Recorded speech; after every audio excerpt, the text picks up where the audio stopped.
the year 1666 since the Nativity of Christ. Moscow, the heart of a kingdom sprawling across half the world, was frozen in icy tension. The winter that year was fierce, but the cold that gripped the city emanated not only from the frost that crackled in the log walls and covered the windows with intricate patterns.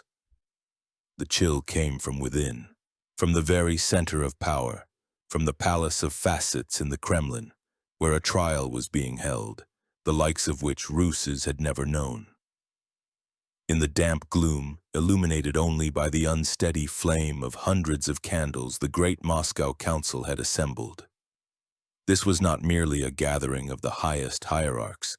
It was a theater upon whose stage the final, most tragic scene of a great drama was being played out. At one end of this stage, on a high royal throne, in robes of brocade embroidered with gold and pearls, sat Tsar Alexei Mikhailovich, later nicknamed the Most Quiet, but there was not a shadow of quietness in his appearance.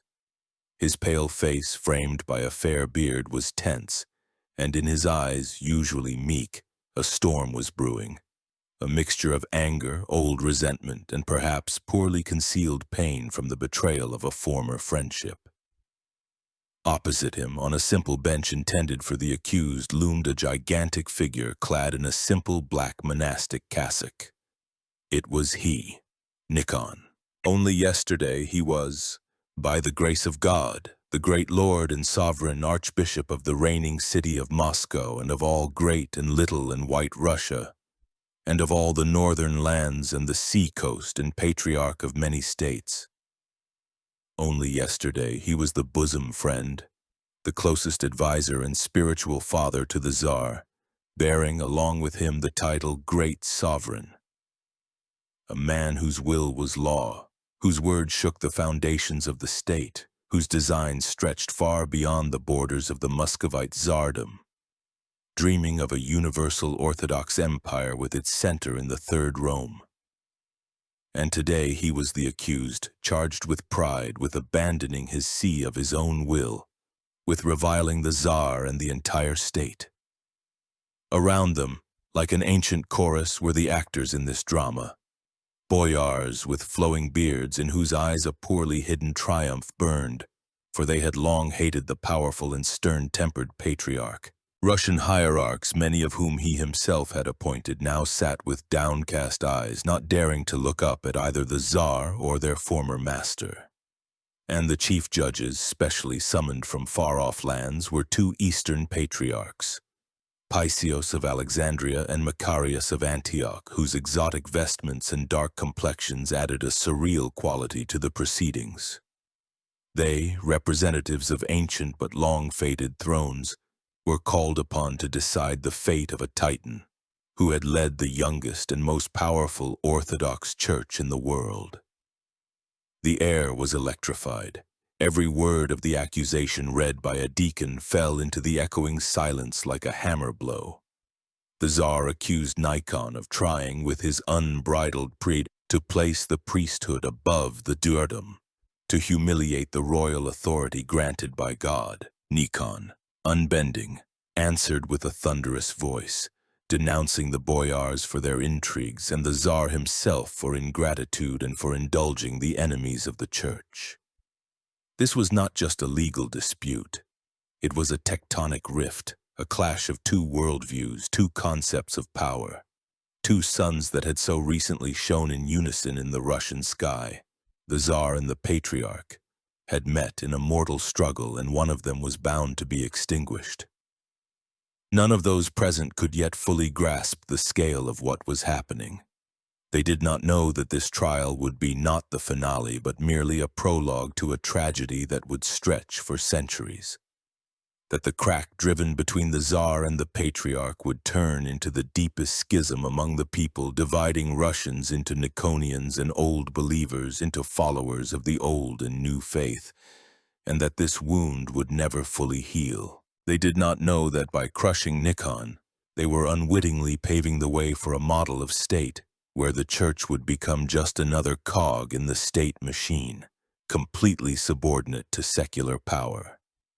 but to understand how this giant in a black cassock ended up on the defendant's bench, how a peasant's son achieved unprecedented power, and why his fall was as grandiose as his rise.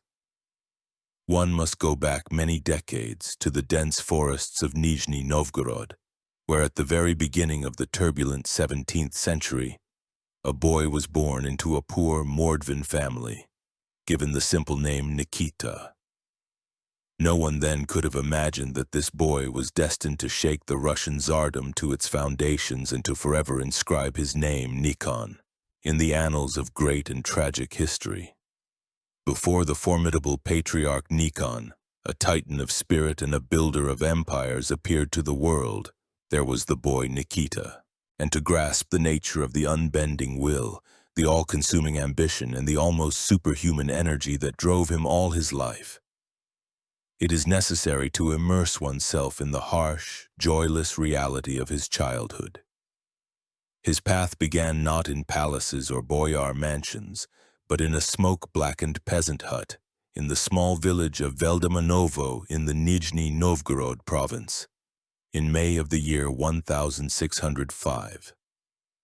The 17th century was just beginning, bringing with it for Russes the time of troubles, famine, wars, and devastation.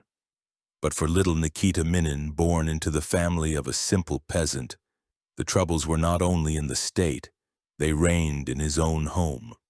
The sources, primarily the hagiography written by his faithful subdeacon Ivan Shusharin, paint a bleak picture. His father Mina was, according to various accounts, either a Russian peasant or a Mordvin, an archpriest Avvakum. His future sworn enemy, who grew up in the same region, even claimed that Nikita's father was a Cheremis, that is, a Mari, and his mother was Russian. This mixed blood perhaps became one of the sources of that boisterous, irrepressible nature that so distinguished Nikon from his great Russian contemporaries. The early death of his mother was the boy's first tragedy, opening a series of trials. His father soon remarried and a stepmother entered the house. This image, archetypal in folk tales, became a terrible reality for Nikita. The hagiography speaks of the hatred she bore for her stepson. She starved him, beat him, and it is claimed even attempted to take his life several times, either by trying to poison him or to suffocate him with fumes in the stove. Survival in such an environment required a cunning, resourcefulness, and resilience beyond his years. Every day was a struggle, tempering his character like a Damascus steel blade. He learned not to trust, to rely only on himself, to hide his true feelings behind a mask of sullenness, and to always be ready for a blow. The world of a Russian peasant in the 17th century was narrow and harsh. Life revolved around grueling labor from dawn to dusk, subject to the eternal cycle of the seasons. In winter, the entire family, along with small livestock, calves, lambs, chickens, huddled in a single hut heated by an open hearth, where acrid smoke stung the eyes and the air was close and heavy. In summer, there was work in the fields, where one bad harvest meant starvation for the entire village. There were almost no amusements except for rare patronal feasts and stern rituals imbued with pagan echoes. But in this bleak world, Nikita had one solace, one window into another reality: literacy in the church. He eagerly learned to read holy books, amazing those around him with his phenomenal memory and sharp mind. The church service, with its solemnity, mysterious rituals, flickering candles, and sonorous chanting in the incomprehensible but majestic church Slavonic language, was for him a gateway to another world, a world of higher meanings, great ascetics, and biblical kings. This contrasted sharply with the coarse daily life and struggle for survival. The church offered not only comfort but also showed another path, a path of spiritual podvik that could raise a man from the mud to unattainable heights. It is no wonder that at the age of 12, unable to bear his stepmother's abuse any longer, Nikita took his first independent and decisive step. He secretly left home. His path led him to the nearest monastery, the Makariv-Zheltovodsky Monastery. For a peasant boy, this was the only social lift, the only opportunity to break out of his predetermined circle. In the monastery, he did not just find shelter, he immersed himself in the element his soul had so longed for. Here he learned the basics of monastic obedience, studied the monastic rule, and continued to read voraciously. It was there, within the monastery walls, that his worldview was formed, his conviction that the spiritual realm is immeasurably higher than worldly vanity. However, this first monastic experience was short-lived. His father, on his deathbed, sent for his son, begging him to return home, marry, and continue the family line. Bound by filial duty, Nikita obeyed. He returned to the world, married, and became a householder. It seemed his fate was decided. He would become an ordinary villager, albeit more literate and devout than others. But the seed sown in his soul had already sprouted. The yearning for spiritual service was irresistible. Fate, it seemed, had prepared for Nikita Minin the well-trodden and quiet path of a rural pastor. Having returned from the monastery at the behest of his dying father, he entered secular life, but did so on his own terms, choosing a path as close as possible to the service of God. Possessing literacy, a rarity in the peasant environment, and a deep knowledge of the church service, he was ordained a parish priest at the age of about 20. For the young priest Nikita, a new stage began, full of pastoral cares. He served liturgies, baptized, married, and performed funeral rites, serving as a spiritual guide for his flock. He likely performed his duties with the same passion and maximalism that were characteristic of him in everything. He did not just go through the motions of the service. He burned with faith, and this could not go unnoticed. His fervor, erudition, and eloquence quickly brought him fame far beyond his native places. Soon, at the request of Moscow merchants who were struck by his talents, he was transferred to the capital. Moscow, having already recovered from the turmoil of the time of troubles, was a noisy, populous, and colorful city. Life was in full swing here. Destinies intertwined, intrigues were woven, and fortunes were made. For a provincial priest, it was a world full of both temptations and opportunities. Father Nikita served in one of the Moscow churches, and his fame as a zealous and strict pastor only grew. But his soul, inclined to asceticism and solitude, was burdened by the capital's bustle. Secular life, even in the priestly rank, seemed to him a compromise, a half measure. And then tragedy struck, which became the very watershed that definitively turned his fate towards monasticism. During his 10 years of married life, all 3 of his children died one after another in infancy. This series of losses crushed him. In this terrible grief, he saw not an accident, but the formidable finger of God, a sign from above, a call to leave the world completely and irrevocably. For a man of his temperament, accustomed to seeing the manifestation of a higher will in everything, there could be no other interpretation. God was taking his children from him to take him entirely for his service. This decision was firm and unshakable. He convinced his wife that their paths must now diverge. She was to take monastic vows, and he himself would dedicate the rest of his life to God as a monk. Father Nikita arranged for his wife to enter the Alexeyevsky Monastery in Moscow, provided for her maintenance, and, severing the last ties that bound him to the world, set out for the north, to the most austere and ascetic place imaginable, the Anzersky Skete on the Solovetsky Islands. In 1635, at the age of 30, he was tonsured with the name Nikon. The choice of the name was not accidental. It referred to martyrs and ascetics of antiquity, and this fully corresponded to his mood. The Anzersky Skete was not for the faint of heart. A harsh climate, meager food, long services, hard physical labor, and the strictest discipline under the guidance of the Skete's founder, the venerable Eliezer of Anzer. Nikon plunged headlong into this new life. He sought the most difficult obediences, mortifying his flesh with fasting and prayer. His ascetic feats amazed even the seasoned brethren. However, it was here that the other side of his nature first fully manifested itself. His imperiousness, intransigence, and extreme scrupulousness in matters of the monastic rule and order. He came into conflict with the venerable Eleazar himself, the founder of the Skete. The reason for the dispute at first glance seems insignificant: disagreements over the distribution of monastery donations. But for Nikon, it was a matter of principle. Tolerating no objections and considering his opinion the only correct one, he was forced to leave the Anzersky Skete. His path led him to the Koziozersky Monastery, lost in the wilderness on a small island. But here, too, he did not lose his way. His energy, organizational skills, and spiritual authority were such that as early as 1643, the brethren elected him their hegumen.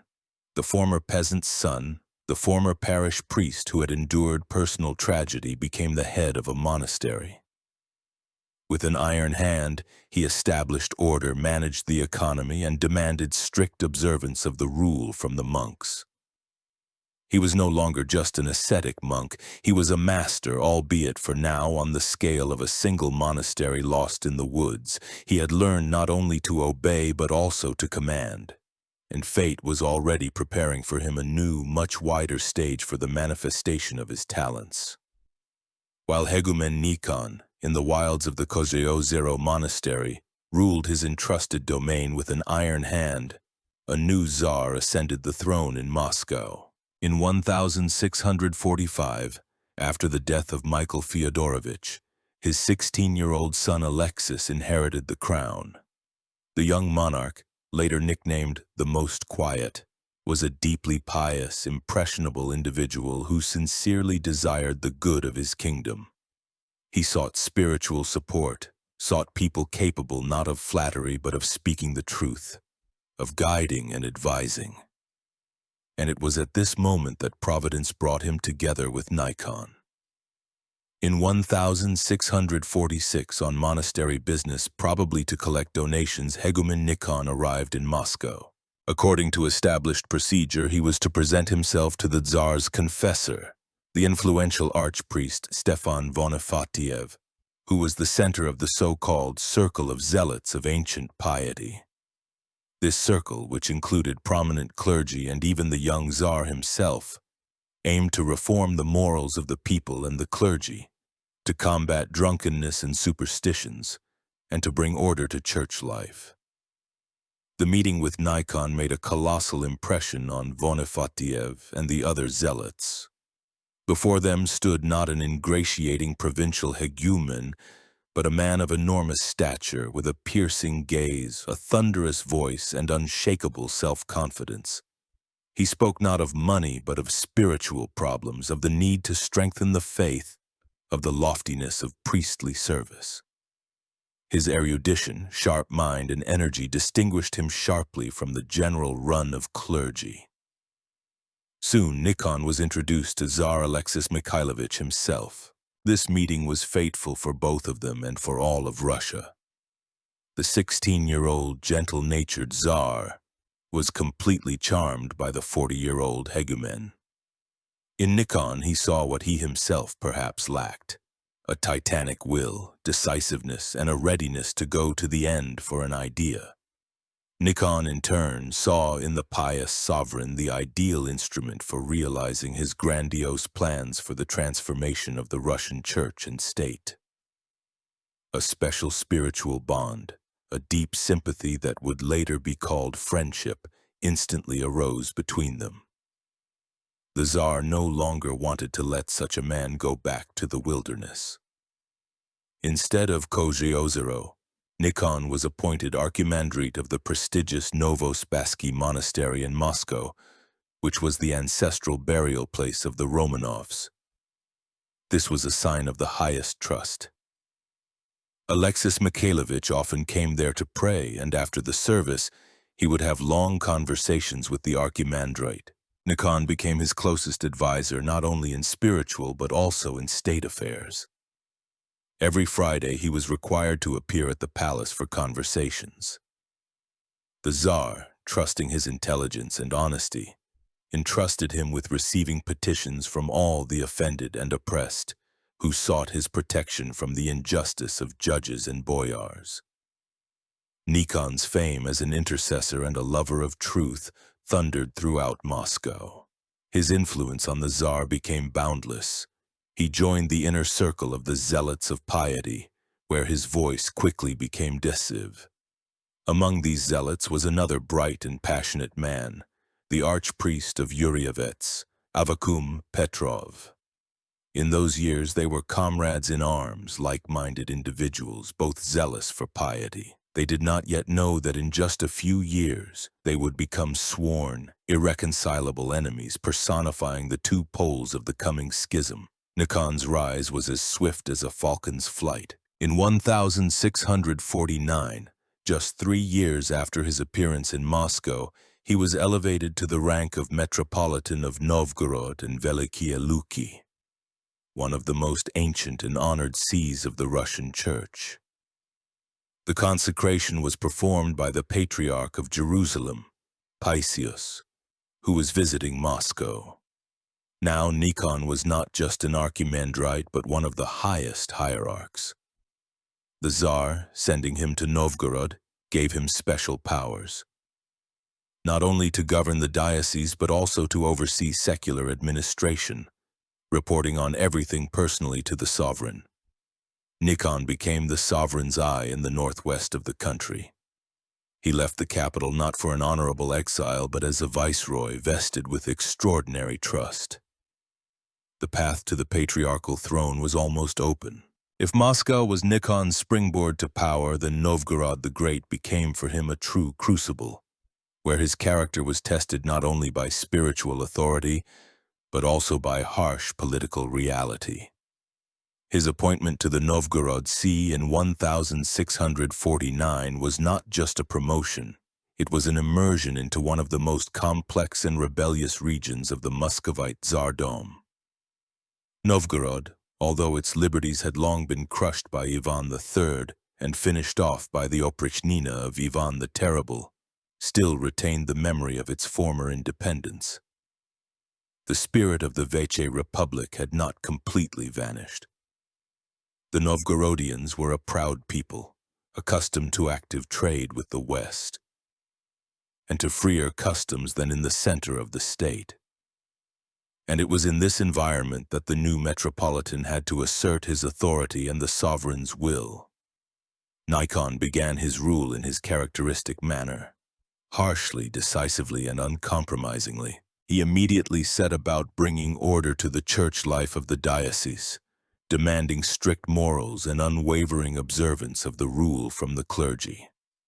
His services were distinguished by an unprecedented splendor and length. He introduced unison singing in the Novgorod churches instead of polyphony, in which different parts of the service were read and sung simultaneously for speed, which made the service more orderly but also significantly longer. This caused the first muted discontent among some of the clergy and parishioners who were not accustomed to such long standings. He personally inspected churches, oversaw their magnificence, and fought against remnants of paganism and drunkenness among priests. His energy seemed inexhaustible and his will unbreakable, but his real test of strength awaited him in 1650, when a powerful urban riot broke out in Novgorod, as well as in Pskov, caused by a sharp rise in bread prices. The government, fulfilling its obligations to Sweden under the Treaty of Stolbovo, began grain shipments, which led to a deficit and speculation on the domestic market. The hungry and enraged crowd of townspeople in Streltsy took control of the city. The voivode was arrested, and the courts of wealthy merchants and officials were plundered. In this critical situation, Metropolitan Nikon proved himself not only a spiritual pastor, but also a fearless and authoritative statesman. When the rebels came to his archiepiscopal court, he went out to them alone, without guards, and tried to exhort the crowd. They did not listen to him. Moreover, as sources report, he was beaten and barely escaped. But this did not break him. He took refuge in St. Sophia Cathedral, from where he continued to call for order. He anathematized the ringleaders of the riot, turning the city's main church into his headquarters. When a Tsarist army under Prince Ivan Khovansky arrived in Novgorod to suppress the uprising, Nikon took an active part in the investigation, that is, in the inquiry and trial of the rebels. He acted severely, seeking exemplary punishment for the guilty. His role in pacifying the riot was highly praised by Tsar Alexei Mikhailovich. This episode demonstrated to the sovereign that his chosen one was capable not only of conducting spiritual conversations and receiving petitions, but also of taking responsibility in a moment of mortal danger, showing courage and establishing order with an iron hand. Nikon's authority in the eyes of the Tsar soared to an unattainable height. The Novgorod experience was of immense importance to Nikon. Firstly, he gained practical experience in governing a huge territory, where he had to solve not only church but also the most complex socio-political problems. Secondly, he saw firsthand what a popular riot was and became even more convinced of the need for strong, centralized power, both secular and spiritual, capable of keeping the people in obedience. Thirdly, and perhaps most importantly, he finally grew accustomed to the role not just of a hierarch, but of one of the pillars of the state. He acted as a direct representative of the Tsar, and this right was sanctioned by the sovereign himself. The symbiosis of their power became even stronger. After the Novgorod events, it became clear to everyone that upon the death of the elderly and indecisive Patriarch Joseph, the only real candidate for his place was the Metropolitan of Novgorod.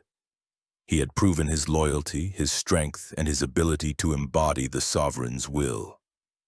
The Titan, tempered in the icy waters of the Volkhov and the flames of the Novgorod riot, was ready for the final step, to ascend the patriarchal throne of all Rus. The apogee of Nikon's swift career came in 1652. After the death of Patriarch Joseph, the question of his successor was, in essence, a foregone conclusion. Tsar Alexei Mikhailovich saw only one person in this role, his bosom friend, the Metropolitan of Novgorod, who had proven his loyalty and strength. However, Nikon's ascent to the highest hierarchical post in the Russian Church was staged as a grand spectacle, directed by himself and designed from the very beginning to demonstrate his understanding of the role and place of patriarchal power. When the Church Council convened to elect a new primate, unanimously pointed to Nikon, he, to everyone's astonishment, responded with a decisive refusal. This was not coquetry or feigned modesty. It was a finely calculated political move. Nikon declared that he, a sinner, was unworthy of such a great rank. He refused long and persistently despite the entreaties of the hierarchs and boyars. The climax came on July 25, 1652, in the Dormition Cathedral of the Kremlin. Tsar Alexei Mikhailovich, the boyars, and the entire Holy Council knelt, pleading with him with tears to accept the patriarchal staff. And then Nikon set his conditions. He would agree to become their patriarch only if all of them, the Tsar, the clergy, and the laity, took a solemn oath to revere him as their archpastor and father and to obey him in all things, allowing him to set the church in order. This was an unprecedented scene. In effect, he was demanding an oath of allegiance from the secular and spiritual authorities, not just to the patriarch, but to his future reforms, the essence of which no one yet fully understood. The Tsar, for whom the thought of the church without Nikon was unbearable, immediately took the oath. All the others followed. Only then did Nikon give his consent. Thus, from the very first day of his patriarchate, he set a completely new tone for relations between church and state. He ascended the throne not as the Tsar's protege, but as God's chosen one, who had received a carte blanche for any transformations. Immediately after his enthronement, Nikon's power became truly immense. Tsar Alexei Mikhailovich, who trusted him completely, not only confirmed his spiritual authority, but also granted him the title of Great Sovereign, which previously among patriarchs only Filaret, the father of Tsar Michael Fyodorovich, had held. This placed Nikon on the same level as the monarch himself. A unique political duumvirate was formed. During the Tsar's frequent and lengthy absences for the war with the Polish-Lithuanian Commonwealth, which lasted from 1654 to 1667, Patriarch Nikon effectively remained at the head of the government, managing all the internal affairs of the state. The Boyar Duma and the Prikazy government departments had to report to him. His word was law. It was during this period of complete fusion of powers that Nikon formulated and tried to implement his great idea, the idea of a symphony of powers, understood, however, in a very peculiar way. Based on Byzantine canonical texts, he developed a theory that secular and spiritual powers are like two principles, the body and the soul, or the moon and the sun. The earthly kingdom, or tsardom, is important, but it is temporary and perishable, like the body or the moon that reflects light. But the priesthood, as the bearer of spiritual authority, or svyashchenstvo, is eternal and incorruptible, like the soul or the sun that gives light. From this followed a direct conclusion that Nikon was not afraid to voice. The priesthood is higher than the tsardom. This was not just an abstract theological concept, it was a direct political program. Nikon sought not the separation of church from state, but on the contrary the creation of a theocratic monarchy, where the Tsar would be the first son of the church, obedient to the will of its primate in matters of faith and morality, which in Nikon's opinion covered absolutely all spheres of life. He wanted to free the church from the tutelage of the state, which he saw, for example, in the existence of the Monastyrsky Prikaz, created by the Sobornoye Ulozhenie of 1649, which tried clergy in secular courts. Initially, Alexis Mikhailovich, who had boundless respect for his spiritual mentor, accepted this concept. He saw in the strengthening of the Patriarch's power a way to strengthen his own authority, to sanctify it with a higher authority. State charters of that time often bore two signatures, the Tsar's and the Patriarch's. It seemed that Nikon's dream of a harmonious symphony was coming true, but this idyll was deceptive. The boyar aristocracy, pushed away from the levers of influence by the imperious Patriarch, harbored a fierce hatred. They were waiting for their moment to stab the upstart, the peasant's son who dared to stand on par with the natural sovereign, in the back. And the Tsar himself, as he matured, began to find the tutelage of his powerful bosom friend increasingly burdensome. The concept of priesthood higher than tsardom was less and less to the liking of a monarch who had realized the fullness of his own power. The harmony of two suns in the Russian sky was fragile and short-lived. A conflict was already brewing beneath the surface, one that was bound to blow this structure apart and lead to catastrophe. But before that happened, Nikon managed to set in motion his main and most fateful deed, the church reform. While Patriarch Nikon was consolidating his power and building his theory of priesthood of tsardom, a plan was maturing in the depths of his restless mind that was destined to become the work of his life and, at the same time, his greatest tragedy. We are talking about the famous church reform, which, beginning with seemingly minor ritual corrections, led to the deepest spiritual and social schism in Russian history. The need for church corrections had long been ripe and was recognized by many long before Nikon. Over centuries of manual copying of liturgical books, many errors, slips of the pen, and distortions had accumulated. Discrepancies arose not only between different manuscripts but also in the ritual practice of different dioceses. For example, the aforementioned polyphony in worship, where different parts of the service were read and sung simultaneously to save time, turned the service into an unintelligible hum. As early as the 15th century, after the Council of Florence, when the Greeks entered into a union with the Catholics, a suspicious attitude towards Greek Orthodoxy took root in Moscow. The idea arose that the true, uncorrupted faith had been preserved only in Rus. This idea formed the basis of the Moscow, the Third Rome concept. However, by the mid-17th century, the situation had changed. The strengthening of ties with the Orthodox East, especially with the Ukrainian lands that had recently become part of the Muscovite Tsardom, as well as the geopolitical ambitions of Alexis Mikhailovich, who dreamed of becoming the patron of all Orthodox peoples, demanded unification. The discrepancies in rituals between the Russian and Greek churches began to be seen as an obstacle. The key question that divided society was by what models the corrections should be made. Members of the circle of zealots of ancient piety, including Archpriest Avvakum and Stefan Vonifatiev, insisted on correction according to ancient Russian pre-Mongol manuscripts, considering them the purest and most authoritative. They were convinced that it was the Greeks who, over the centuries under Ottoman rule and Catholic influence, had distorted ancient piety. Nikon, initially also a member of this circle, radically changed his position after his elevation. Now his gaze was turned to the contemporary Greek Church. His great dream of a universal Orthodox empire with its center in Moscow required full compliance with Greek practice.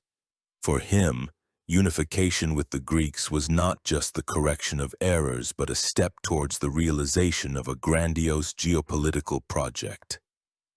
He wanted the Moscow Patriarch to be recognized as the head of the entire Orthodox world, and for this, it was necessary to eliminate any, even the slightest ritual differences. Nikon began to implement the reform in his characteristic manner, imperiously, quickly, and tolerating no objections without waiting for a conciliar discussion. In 1653, on the eve of Great Lent, he sent out a decree known as a pamyat to Moscow churches, which prescribed the replacement of some prostrations with bows from the waist and, most importantly, making the sign of the cross with 3 fingers, the 3-fingered sign, instead of the 2-fingered sign accepted in Rus. To a modern person, this dispute may seem a formality, but for people of the 17th century it was filled with the deepest sacred meaning. The 2-fingered sign symbolized the dual divine-human nature of Christ. The 3-fingered sign, on the other hand, was seen as a symbol of the Holy Trinity. For the defenders of the old ways, the rejection of the 2-fingered sign was tantamount to a rejection of the correct confession of faith, an attack on its very essence. Further innovations followed in quick succession. Instead of the customary Isis, it was ordered to write Isis, as the Greeks did. Instead of the double Alleluia, a triple one was introduced. The procession around the church began to be performed against the sun, according to the Greek custom, and not with the sun, as was the custom in Rus. From the 8th article of the Creed, the word true in the definition of the Holy Spirit was removed. This change was perceived as a direct attack on the foundations of dogma.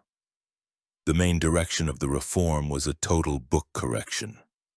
Old Moscow printed books were withdrawn and replaced with new ones, corrected according to contemporary Greek and even Venetian editions, which meant printing in a Catholic environment. Old books and icons painted in the wrong manner were ordered to be destroyed, which caused shock and horror among the faithful. These violent and abrupt measures, carried out without broad discussion, provoked fierce resistance.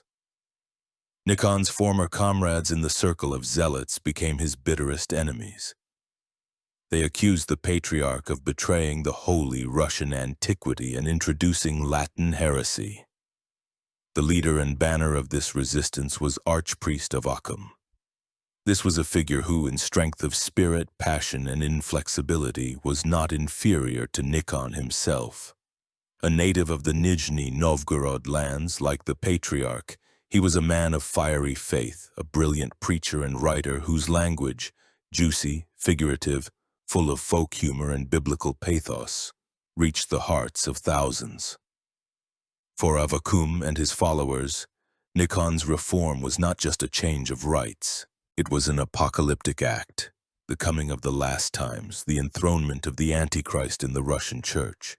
They were ready to go for their beliefs, for the two-fingered sign, for the old books, for the faith of their fathers, to torture, to exile, and to the stake. Nikon, unaccustomed to resistance, unleashed the full might of ecclesiastical and state power on the schismatics. The Church Council of 1654, and then the Council of 1656, under pressure from the Patriarch, approved the reforms and anathematized all who did not submit to them. Avvakum and other leaders of the opposition were defrocked and sent into distant exile. But this did not stop the protest. It only added fuel to the fire. Persecution created martyrs, and their suffering only strengthened the people's conviction of their righteousness. Thus, in his quest for unity and unification, Nikon, with his own hands, split the monolith of Russian Orthodoxy. The crack made by his reform began to widen rapidly, threatening to engulf not only the church but the entire state. He wanted to create a great empire, but instead he created a great schism, the flames of which would burn in Russia for another 3 centuries. If the reform was Nikon's attempt to rebuild the soul of Russia, then his grandiose construction activity became the material, visible embodiment of his ideas. He was not just a client, but also, as contemporaries claim, a talented architect who personally delved into all the details of his projects. For him, architecture was not just an art, but a continuation of theology, a sermon frozen in stone. Through his monasteries, he sought to reveal to the world the image of that ideal, universal Orthodox power that he was building in his dreams. Nikon founded 3 great monasteries that became the pinnacles of his building program and a reflection of his ideology.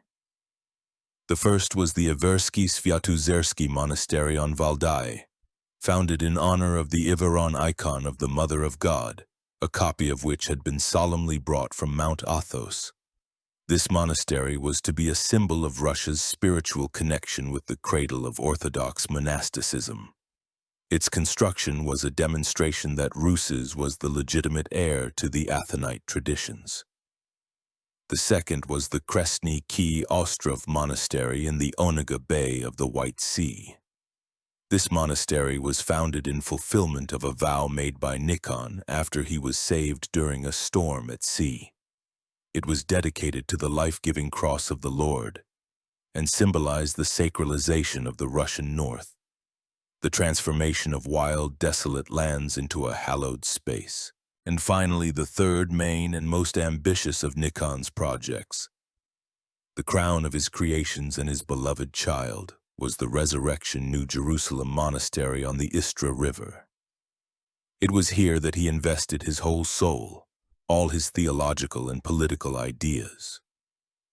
The concept of the Resurrection Monastery was truly titanic. Nikon planned no more and no less than to recreate an exact image and likeness of the Holy Land on the land near Moscow. This was the materialization of the Moscow, the Third Rome concept, and at the same time a response to his idea of a universal center of orthodoxy. If the political and spiritual center had moved to Moscow, then the main holy sites of the Christian world had to find their reflection here as well. With astonishing scrupulousness, Nikon set about realizing this project. A picturesque hill on the bank of the Istra River was renamed Zion. The Istra River became the Jordan. A small tributary was named the Kidron Brook. The surrounding hills and villages received biblical names: Olivet, Tabor, Bethany, Nazareth. Even a mill on the river was named Gethsemane. Nikon was creating a sacred topography, an entire pilgrimage space where a Russian person could, without leaving the country, walk in the footsteps of Christ and touch the events of the gospel. The heart of this new world was to be the Resurrection Cathedral. Conceived as an exact copy, according to the plans and descriptions of the time, of the Church of the Holy Sepulchre in Jerusalem. The cathedral's plan repeated the complex structure of its Jerusalem prototype. The central part, a rotunda with a tented roof, covered the chapel of the Holy Sepulchre, known as the Kuvuklia, which was reproduced with maximum accuracy. Chapels were arranged in the cathedral, repeating places associated with Christ's passion, such as Golgotha, the stone of anointing, and the site of the discovery of the true cross. Underneath, a church of Saints Constantine and Helena was built. The architecture and decoration of the cathedral were breathtaking. Nikon spared no expense. The best materials were used for finishing, and the best masters worked on it. A special feature of the decor was the multicolored ceramic tiles, or tisanina, which covered the iconostases, portals, and friezes, creating a sense of unprecedented festivity and magnificence. This was not the stern asceticism of ancient Russian churches, but a triumphant, imperial Baroque, imbued with the idea of glory and power.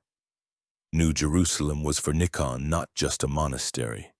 It was his residence, his fortress, his ideological citadel. It was here that he retired after his break with the Tsar. Here he wanted to create an ideal model of church life.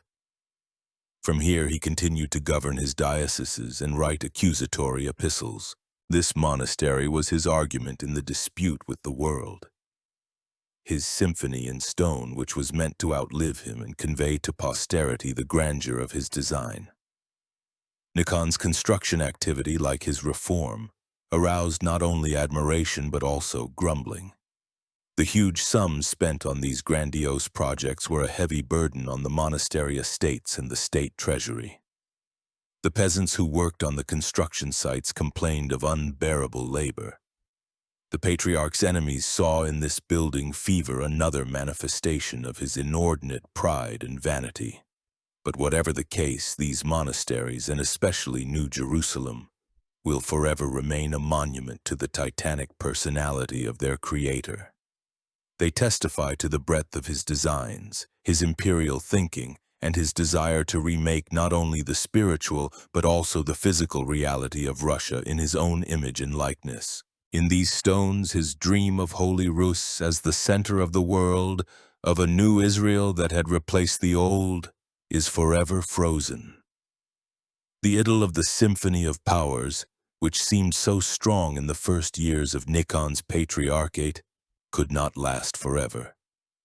At its foundation lay an insurmountable contradiction. Two men, Tsar Alexei Mikhailovich and Patriarch Nikon, possessed characters too strong and views of their authority too absolutist to coexist in harmony for long. Their friendship, which had raised Nikon to the pinnacle, ultimately became the cause of his downfall. The reasons for the cooling between the Tsar and the Patriarch were multifaceted and accumulated gradually, like water undermining a dam. Firstly, there was Nikon's lust for power. The Patriarch, holding the title of Great Sovereign, increasingly interfered in matters considered exclusively the prerogative of secular authority.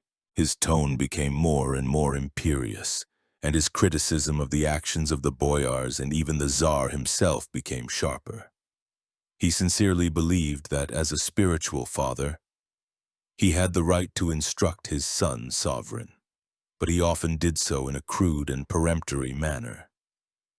Secondly, there was the hatred of the boyar aristocracy. The old hereditary nobility, pushed away from the Tsar by the imperious Patriarch, fiercely hated him. They saw him as an upstart, a peasant's son who had usurped power that did not belong to him. The boyars constantly intrigued, whispering to the Tsar about Nikon's pride and ambitions, about how the Patriarch sought to humiliate the royal dignity and replace the sovereign himself. Thirdly, the Tsar himself was maturing. Alexis Mikhailovich, who had been charmed by Nikon in his youth, grew older and became an experienced and powerful ruler himself. He grew increasingly weary of the role of junior partner and began to perceive the Patriarch's tutelage as an encroachment on his autocracy.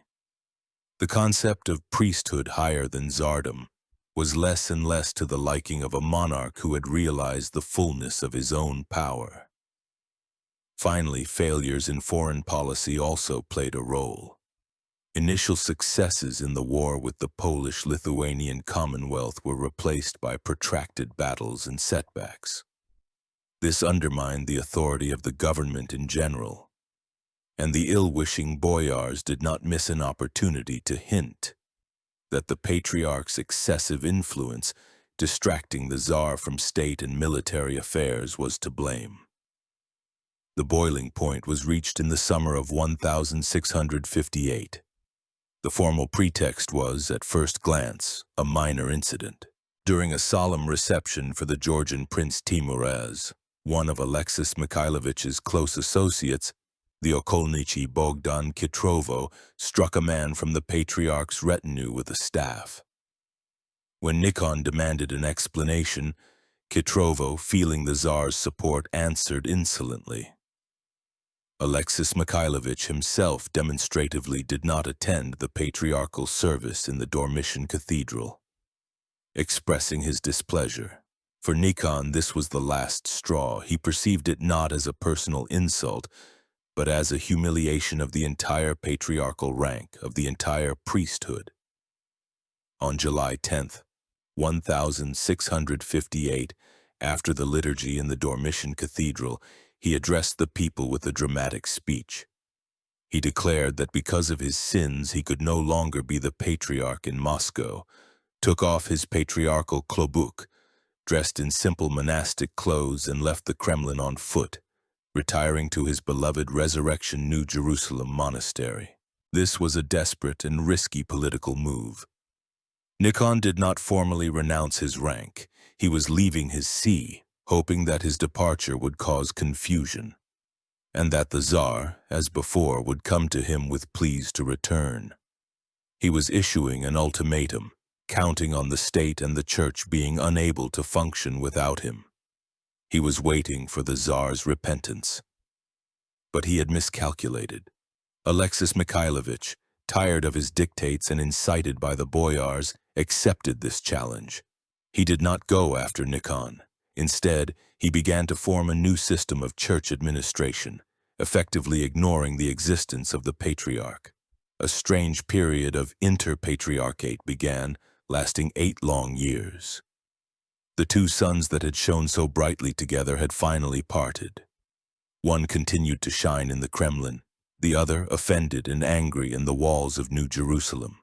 Their reconciliation was now impossible. Ahead lay only a long, grueling war of nerves, words, and canonical laws, which was bound to end in a trial. Nikon's departure from Moscow in 1658 brought relief to neither side. On the contrary, it opened a new, protracted, and extremely grueling chapter of the conflict. An 8-year confrontation began, a kind of Cold War between the Kremlin and New Jerusalem. It was a war of legal interpretations, canonical stratagems, accusatory letters, and secret negotiations. A paradoxical and canonically ambiguous situation arose. Nikon was not formally deprived of his rank. He remained the Patriarch but had voluntarily left his see. He continued to consider himself the head of the Russian Church but did not perform his metropolitan duties.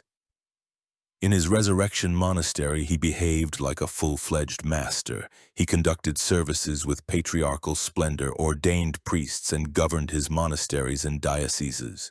He waited for the Tsar to come to his senses and call him back. Tsar Alexei Mikhailovich, in turn, found himself in a difficult position. It was impossible to govern the church without a patriarch. At first, he tried to persuade Nikon to return, but on his own terms, demanding humility and a renunciation of political ambitions. Nikon responded with proud silence or angry letters, in which he denounced the Tsar and the Boyars for all mortal sins, accusing them of trampling on church laws and persecuting him, the legitimate archpastor. Then the Tsar and his entourage chose a different tactic. They decided to prove that the church could exist without Nikon. The management of current affairs was entrusted to Metropolitan Peterim of Krutitsy. A search began for canonical grounds to depose Nikon and elect a new patriarch. This was extremely difficult. According to church law, a patriarch could only be tried by a council of his peers in rank, that is, a council with the participation of other Orthodox patriarchs. The confrontation turned into a real information war of the 17th century. From New Jerusalem, Nikon sent out letters in which he compared himself to ancient martyrs who had suffered at the hands of lawless rulers, and Tsar Alexei Mikhailovich to impious persecuting kings. He wrote extensive theological treatises, proving his theory of the superiority of spiritual power over secular. In response, counter-accusations flew from Moscow. The Tsar's deacons and hired theologians, such as the cunning Greek Paisius Ligarides, wrote refutations, proving that Nikon, by his departure, had himself violated all canons and displayed unheard-of pride. Ligarides, an adventurer and intellectual, a former Catholic who had become Metropolitan of Gaza, played a particularly sinister role in this story. He skillfully turned the Tsar against Nikon, providing him with the necessary canonical and historical justifications for deposing the Patriarch, while at the same time playing a double game and pursuing his own goals. This exchange of blows kept all of Russian society in suspense. Copies of Nikon's letters and the replies to them were secretly copied and distributed throughout the country, becoming the subject of heated debate. The positions of the parties became increasingly hardened, and the bridges for reconciliation were burned one by one. In 1660, Alexis Mikhailovich attempted to solve the problem with the forces of the Russian clergy alone. A council was convened which condemned Nikon for voluntarily abandoning his see, and resolved to deprive him not only of the Patriarchate, but also of his priestly rank. However, this decision was canonically vulnerable, as the council consisted of hierarchs subordinate to Nikon. Nikon himself, upon learning of the decision, only laughed and declared that he did not recognize the judgment of his subordinates, demanding a trial by his equals, that is, the Eastern Patriarchs. This forced the Tsar to take an extreme measure, to officially invite the ecumenical patriarchs to Moscow to conduct a trial of Nikon. Negotiations for this dragged on for several years. The Eastern hierarchs, for whom Nikon was a defender of Greek rights, at first treated this idea coolly and even advised the Tsar to reconcile with his patriarch. But the persistence, generous gifts, and political pressure of the Moscow court eventually did their work. By 1666, everything was ready for the final act. The patriarchs of Alexandria and Antioch arrived in Moscow. The 8-year war of words was coming to an end. A trial was beginning that was to put an end to the greatest confrontation in the history of the Russian Church. Nikon, who all these years had unshakably believed in his righteousness and had awaited a triumphant return, was now to face a tribunal organized by his main enemy, the Tsar. The year 1666 became for Nikon the year of reckoning. The Great Moscow Council, which, according to the Tsar's plan, was to end the protracted crisis, became the culmination of his tragedy.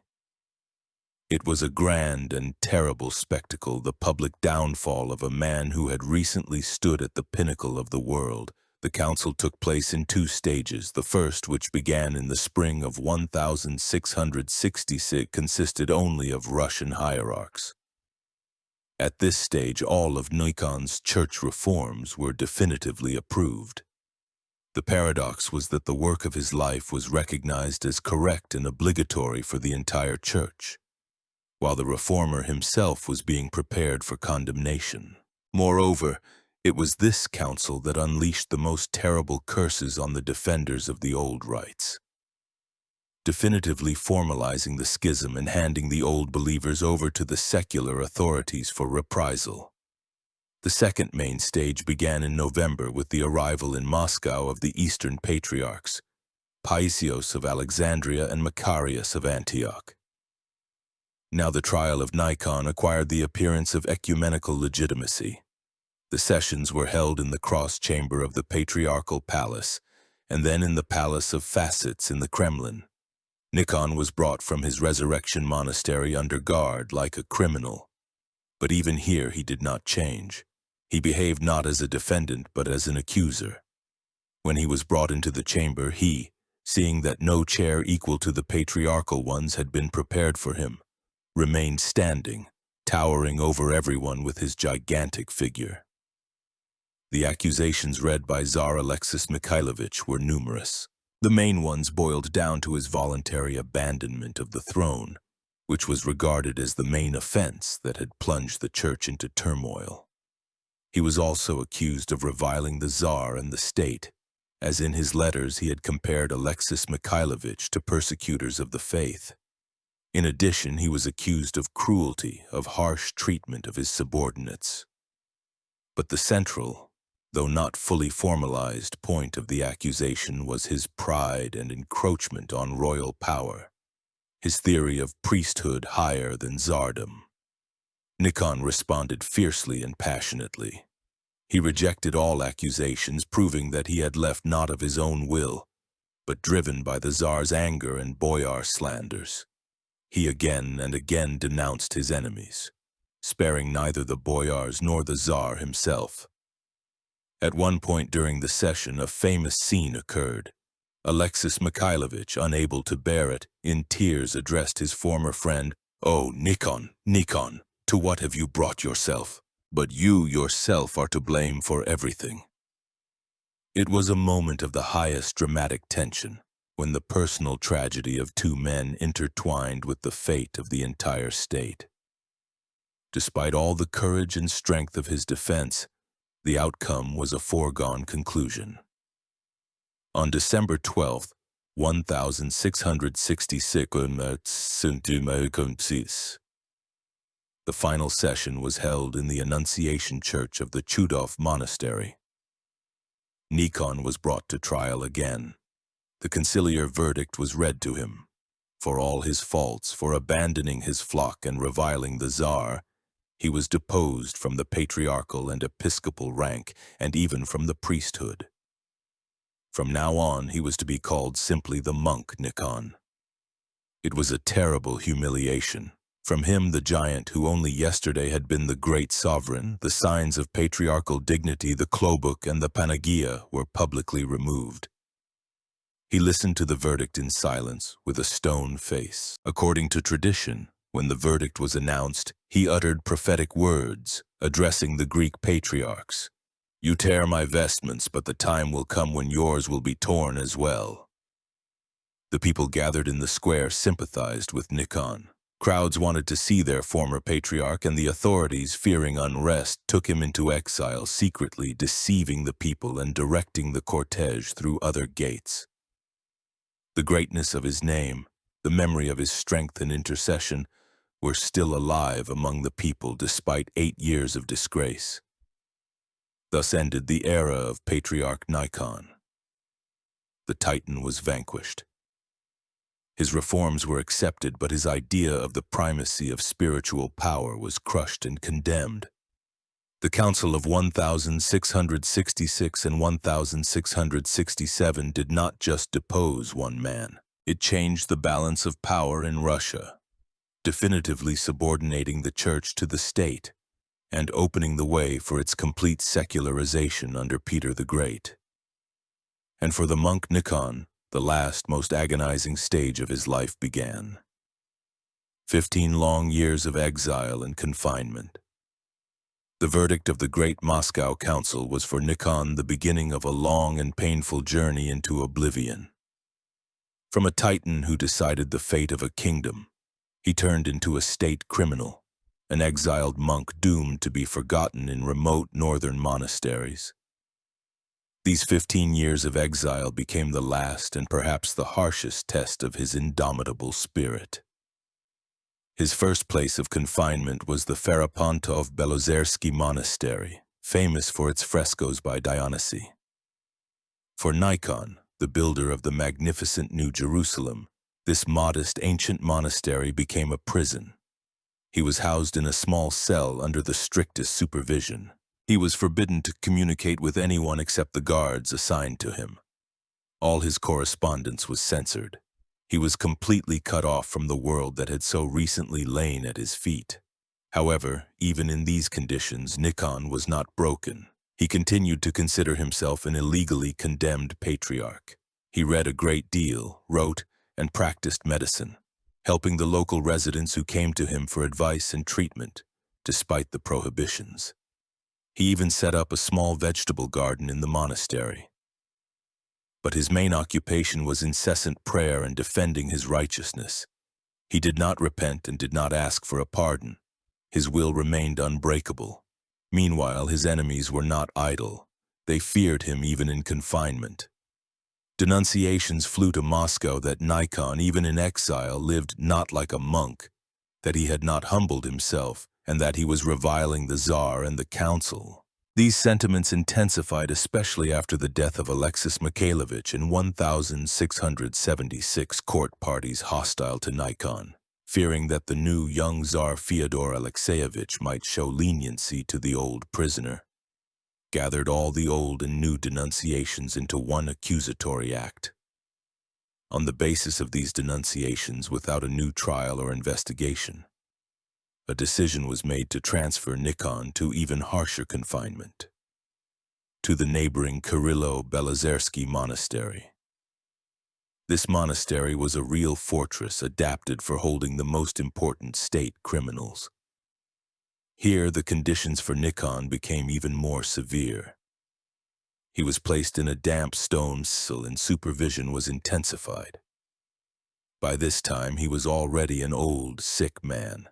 The years of confinement, constant moral strain, and the harsh northern climate had undermined his once iron health.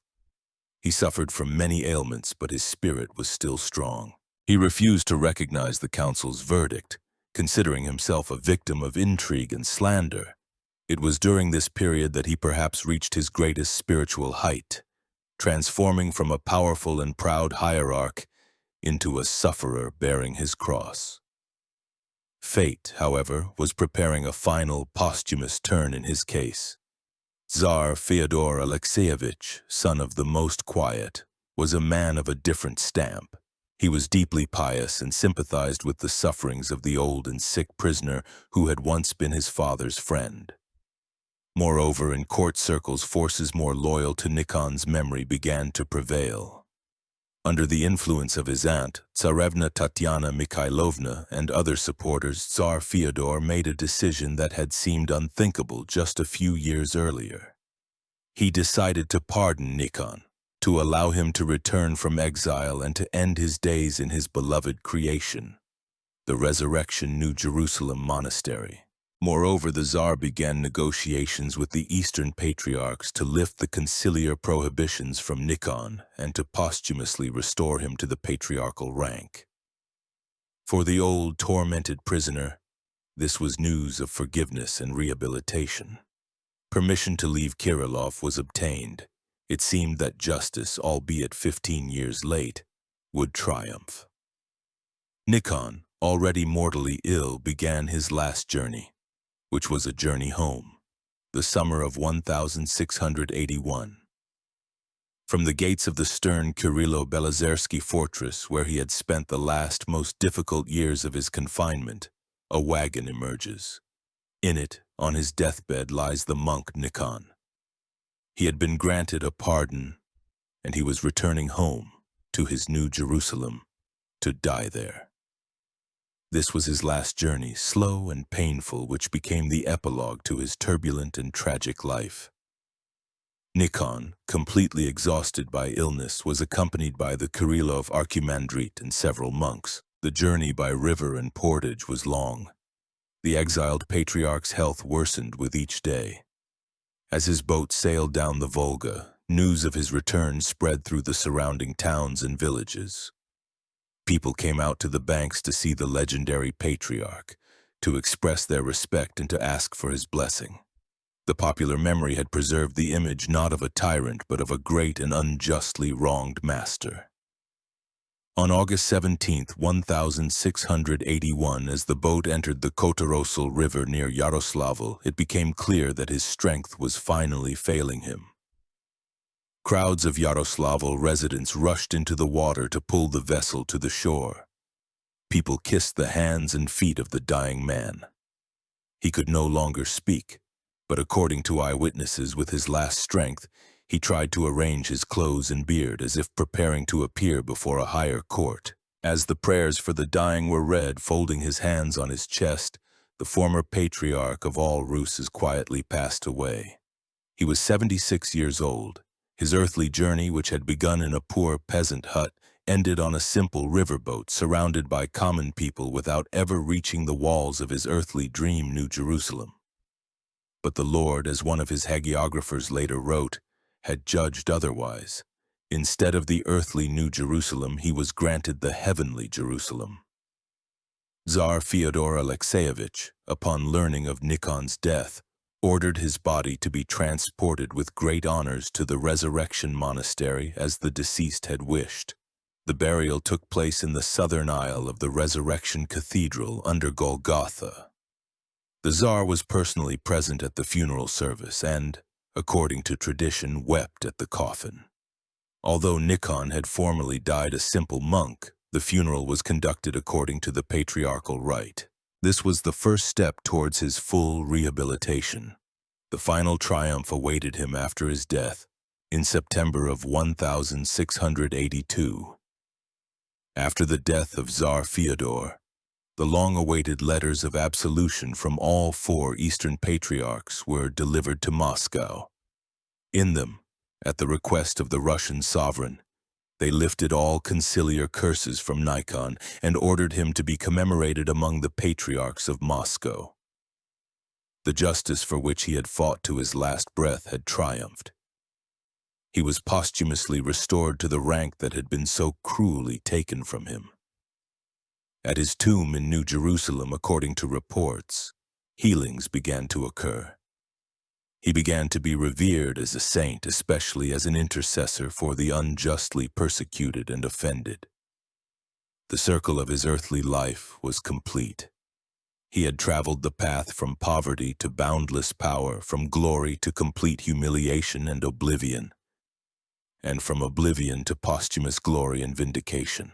The figure of Patriarch Nikon will forever remain one of the most complex, large-scale, and tragic in Russian history. Like a titan from ancient myths, he tried to rebuild the world according to his own understanding, but was ultimately crushed by the forces he himself had awakened. His legacy is as contradictory as his nature. It is woven from greatness and tragedy, from creation and destruction. Who was Nikon? History does not give a definitive answer, and it is in this multifacetedness that his greatness lies. On the one hand, he was a great reformer. He recognized the need for change, sought to cleanse church life of accumulated distortions, and to bring the Russian Church onto the world stage. His dream of Moscow as the center of universal orthodoxy was a grandiose geopolitical project that anticipated many of the imperial ambitions of future Russian rulers. His construction activity, especially the creation of New Jerusalem, became a unique phenomenon in world culture, a bold attempt to create the sacred core of a new world. On the other hand, the methods he used and his personal qualities allow us to see a tyrant in him. His inordinate pride, lust for power, intolerance of any dissent, and cruelty towards his opponents became the catalyst for disaster. Having begun a reform for the sake of unity, he, with his intransigence and haste, created the deepest schism.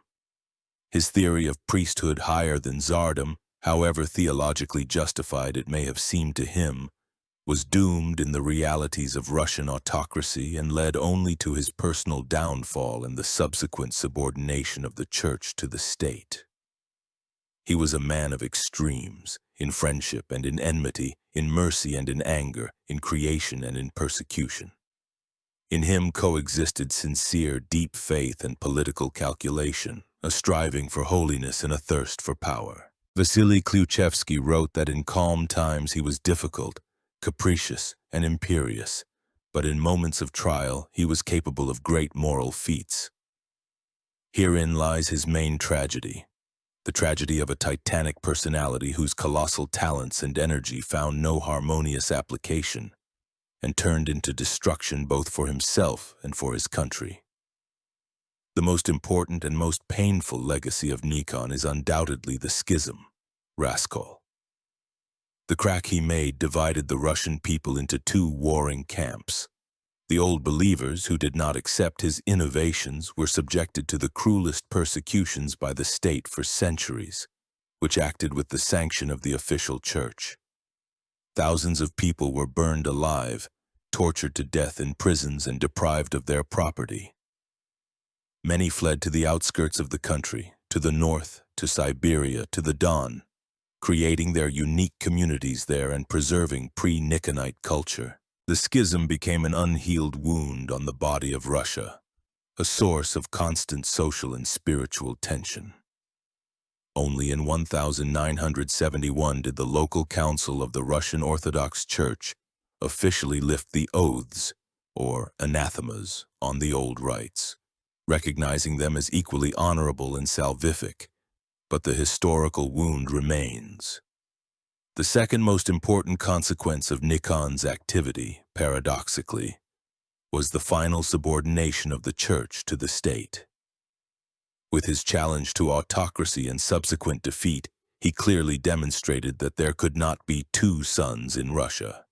The state, having crushed Nikon, drew its conclusions. Peter the Great, by abolishing the Patriarchate and establishing the most holy Synod headed by a secular official, only brought to its logical conclusion the process begun at the Council of 1666. The Church was turned into the department of the Orthodox Confession, one of the instruments of the state machine. Nikon's dream of the primacy of the priesthood turned into its complete opposite. Over the centuries, the assessment of Nikon's personality and activities has changed. In pre-revolutionary historiography, he appeared sometimes as a proud power lover, sometimes as a tragic hero ahead of his time. In the Soviet period, his reforms were seen as part of the process of state centralization, and he himself as a reactionary figure who fought against the popular movement of old believers. In the post-Soviet era, a process of rethinking began. Many researchers and church figures began to emphasize the greatness of his designs, his role as a reformer and builder, seeing in him a defender of the Church's independence. The story of Patriarch Nikon is an eternal reminder of how closely greatness and tragedy are intertwined in history, how grand designs can lead to great catastrophes, and how the will of one, albeit brilliant individual, clashes with the irresistible force of the historical process. He wanted to raise the Russian Church to an unprecedented height, but became the cause of its deepest division. He sought to assert the superiority of the spirit over worldly power, but with his fall he only accelerated its enslavement. The stones of his New Jerusalem still testify today to the grandiosity of his dream, and the millions of descendants of the old believers around the world testify to the price Russia paid for that dream. And in this unresolved contradiction, in this eternal drama, lies the immortality and eternal relevance of the figure of the last great sovereign of the Russian Church.